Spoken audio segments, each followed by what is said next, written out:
guy who quoted something, stats, and these stats, I don't know how real they were, Okay. but effectively he went through something like 90% of women, no, 90% of men or children who end up in prison come from single mother homes. 70% of, like, I don't know, I'll find it and I'll put it up for other people to share. But basically saying that all these stats are so high, like whether they're in prison, rapists, molesters, unemployed, suicides, come predominantly from single mother homes. Okay. Hearing that, how does that make you feel?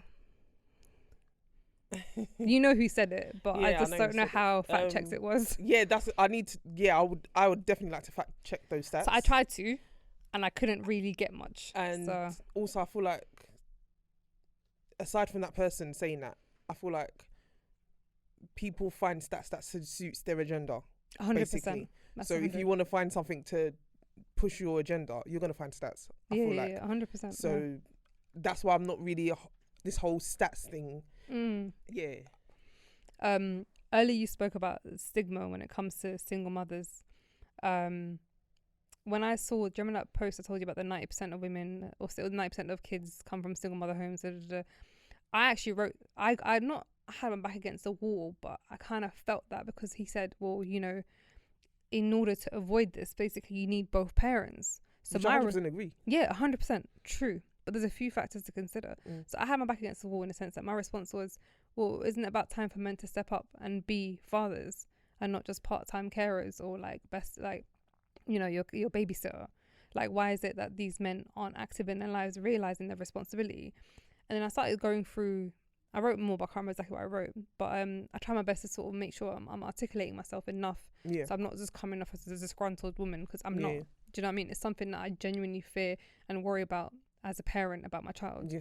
I started going through the comment section, and all these men were like, oh, look at all these angry single mothers, all these baby mothers, bitter, resentful. And I'm just like, why is it by default, if a single mother speaks, or a mother who's raising her child predominantly by herself, when she speaks, that she must be bitter, or she must be vexed, or she must be disgruntled, or man hate her? Why can't it be like she's reflected on her situation and she's saying, why couldn't I have just stepped up? Do you know what I mean? Like to me it's frustrating, because like I'm sure like you've spoken on topics and someone's or you've heard it where women are just getting slayed for speaking about men. Yeah. And I just think it's so it's just unfair. And then also when you speak about, you know, what you feel, like, it's all good us saying let people stay together. I'd love to have stayed in my marriage for the sake of my child having and growing up with, like, you know, children from one parent. Yep. Having that, because that's what I was raised on. I was raised in, my dad and my mum were married for 44 years, all 4 kids together. They were goals. I had no ambition to consider divorce, but it's all good we stayed together. But for the sake of the kids can be extremely damaging. Yeah. And it's just like, I can turn around and say, yeah, I'll stay with him, but then my child will witness behaviour and think it's normal, healthy. This is what healthy love looks like. Yeah, this is what respect looks like. Maybe I can't call my mum that because Dad calls her that all the time. So it's like when people are throwing that loose, you go, well, you need 2 parents. But then would you rather have 2 parents and have a child growing up with like mental health issues or anxiety or self-harm, whatever it is that they develop, become a bully because they're vexed at home all the time. So it's like, I feel like when people throw these comments, they don't realise that, yeah, okay, cool, there are women who trash men and there are women who speak very loosely about men and they're not really the best of mothers. Like, they're not my business. But there are also a whole set of women that genuinely want to raise children in the best environment and the healthiest environment. But yeah, it just really, really gets to me because I'm just like, I'm tired of being made to feel like whenever you speak about a topic, just by default, you must be bitter. Like, you just speaking about narcissism, oh man, I'm tired. Like, a guy would like, I'm tired of hearing this, man. She just needs some D and shut up. Like they don't get. I kind of stay away from anything I see that online. I kind of stay away from it, to be honest. I don't even for the reason that you get frustrated. Yeah, because I feel like it just reinforces a stereotype again. Like I said, with single motherhood, is literally, it's not even like the whole baby mother thing. I can't stand and it. I can't stand that word. How do you feel when someone calls you that? Literally. literally, because I literally cannot. I feel like specifically the black community need to divest. Yeah. Forget this divestment, divest from that bloody term. Yeah. Like it's so, I just feel like it's so degrading and damaging, and I just feel like it just tars everybody with the same brush, and not everybody's lived the same life. Yeah. Not everybody's all had different experiences to why it led them to single motherhood or whatever. Like I just feel like there's just like, you can't just tar it with the same brush. Like, oh my god, oh, here goes this baby mother. Do you correct people? Do you correct people when they call you I try that? to, yeah. I mean, to be fair, again, luckily I have not really come into contact with anybody that has said that to me. Yeah. I've had people say to me, oh, what about your baby daddy? I'm like, don't say that. He's not a baby daddy. As much as like, to me, don't do that. Because to me, and it's maybe my own understanding and my own stereotype of baby mother and baby father, is someone that you guys weren't really in a relationship like that. Like in my head, that's my stereotype when I think of it.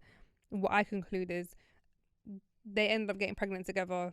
She's got drama, he's got drama, and it's stress. Yeah. Whereas for me, we were married. Like we had, even if we weren't married, but we did it through love, like, or what I thought was love. Yeah. So like, you know, and we're doing things in the best correct way that I can do, at least within my means.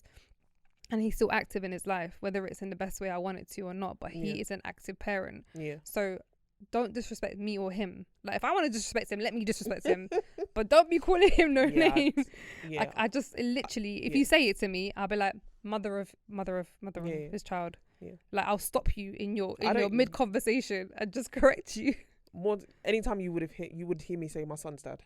Yeah, 100%. And that's what I say.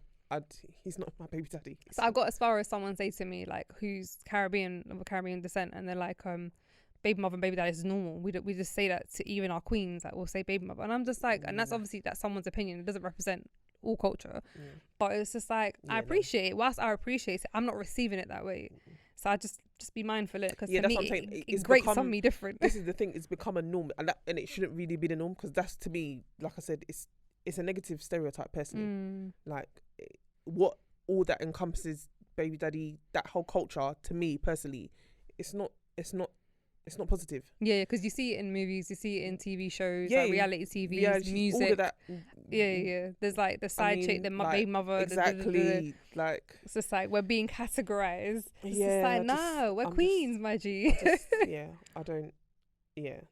So no, and I just personally, feel like it comes with a lot of shame as well, and I feel like it's unwarranted shame for some. In what sense? As in, because you're no longer with that person. Yeah, I feel like it puts shame upon the woman, because it's like, oh, you couldn't even stay together like with the person. You couldn't even, you know, like, here you go being a statistic.